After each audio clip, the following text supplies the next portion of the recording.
Guys, লজ্জা যদি কোথাও কিনতে পাওয়া যেত তাহলে আমি লজ্জা কিনতাম। লাশ, লজ্জা এগুলো আমি কিনা দিতাম, কিনা তারপরে আমি এটা নোয়াখালীতে সেন্ড করে দিতাম। শাকিব খানের সিনেমা বরবাদের টিজার রিলিজ হয়েছে, সেটা নিয়ে প্রশ্ন করার পরে ওনার মুখে যে পরিমাণ আমি ব্লু দেখলাম, মানে এটা উত্তর। শাকিব খানের বরবাদের টিজার রিলিজ হয়েছে, আমি দেখেছি, বরবাদ সব বরবাদ করে ফেলবে। হ্যাঁ, স্বপ্ন বুবলি কথা বলছি, হ্যাঁ বুবলি ম্যাডামের কথা বলছি। আমি এই সমস্ত আপনার বিনোদন সাংবাদিককে দৃষ্টি করবো, আপনারা ভাই ওনাকে এই প্রশ্নটা করবেন না।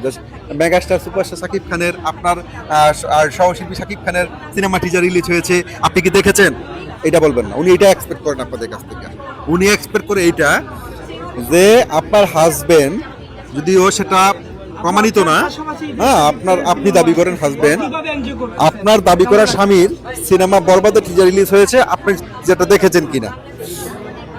উনি জানে যে শাকিব খানের নামটা যদি আমি নেই তাহলে আমি টাইমলাইনে থাকবো, আমি লাইমলাইটে থাকবো। এই জন্য উনি শাকিব খানের নামটা যখন ওনাকে কোশ্চেন করা হয়, উনি এবার ফ্লাশিং বুড়ে এটা অ্যান্সার করে, নির্লজ্জ বেহায়ের মতো। এই মহিলা শাকিব খানের পুরুষত্ব নিয়ে প্রশ্ন করলে, সে শাকিব খানের সিনেমা নিয়ে শাকিব খান সম্পর্কিত প্রশ্নে তার যে একটা এক্সপ্রেশন থাকে, ওরে বাবা রে বাবা, তারও ধাক্কাটা বাই করে দিছিল। তার যে একটা এক্সপ্রেশন, লাস্ট লজ্জা কিচ্ছু নাই। কেন হচ্ছে অবিশ্বাস। এই তোমার যদি শাকিব খানের প্রতি এত টান থাকে, তুমি তোমার পেজ থেকে বরবাদের টিজারটা শেয়ার করলে না কেন? অবিশ্বাস শাকিব খানের সিনেমার টিজারটা কিন্তু নিজের পেজ থেকে শেয়ার করেছে, এবং আপনারা জানেন অফিসিয়ালি অবিশ্বাস বরবাদের প্রচারণার সাথে যুক্ত হচ্ছে। শবনম বুবলিটা জানে। শবনম বুবলি কি করলো, যে শাকিব খানের নামটা একটু ব্যবহার করে দিল, তাকে প্রশ্নটা করার পরে বরবাদ সব বরবাদ করে দিবে, বরবাদের টিজার এই হয়েছে সেই হয়েছে। তোমার কাছ থেকে বরবাদের রিভিউ তো কেউ চায় না। শাকিব খানের সিনেমা রেখে সে নিজের সিনেমা নিয়ে আইসা গত 2 ঈদে কি নাটকটা করছে, এই দেশে মানুষ কি দেখেন নাই, দেখে নাই এটা?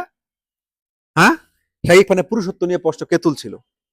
শাকিব খানকে প্রতিনিয়ত হেনস্থাকে করার চেষ্টা করছে। শাকিব খান সম্পর্কে মিথ্যা নাটক সাজায়া, শাহরিন নাজিম জয়ের শোতে যায়া মায়া কান্না কইরা, অ্যাক্টিং অফ কান্না কইরা কে দেখাইছে? ফেসবুক লাইভে এসে কে কান্নার বাণী শোনাইছে?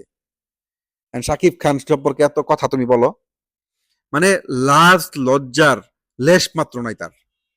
ঠিক আছে গায়েস, আপনারা জানেন আছে বাংলাদেশে নতুন একটি দল গঠিত হচ্ছে, যেটা আত্মপ্রকাশ হতে যাচ্ছে, ইতিমধ্যে আপনারা জেনে গেছেন সবাই, ন্যাশনাল সিটিজেন পার্টি, যেটাতে বৈষম্য বিরোধী ছাত্র আন্দোলনের যারা আমাদের ফ্যাসিস্ট গভর্নমেন্ট থেকে আমাদেরকে রেস্কিউ করেছে, তাদের যে নতুন দল, সেই দলের জন্য অনেক শুভকামনা থাকবে। বাংলাদেশকে নতুন করে গড়ে তোলার জন্য এই দলের সাথে যারা জড়িত, হাসনাত আব্দুল্লাহ, সারজিস আলম, নাহিদ ইসলাম, ওনাদের দিকেই কিন্তু কোটি কোটি মানুষ তাকিয়ে আছে। হয়তো আমরা যে বাংলাদেশটা খুঁজছি, আগামী প্রজন্মকে যেই দেশটা দিতে চেষ্টা করছে, বা যেই আগামী প্রজন্ম যেই দেশটা এক্সপেক্ট করছে, সেটা হয়তো ওনাদের হাত দিয়ে আসবে। ভালো থাকবেন সবাই, পেজটাকে ফলো দিবেন, চ্যানেলটাকে সাবস্ক্রাইব করে রাখবেন।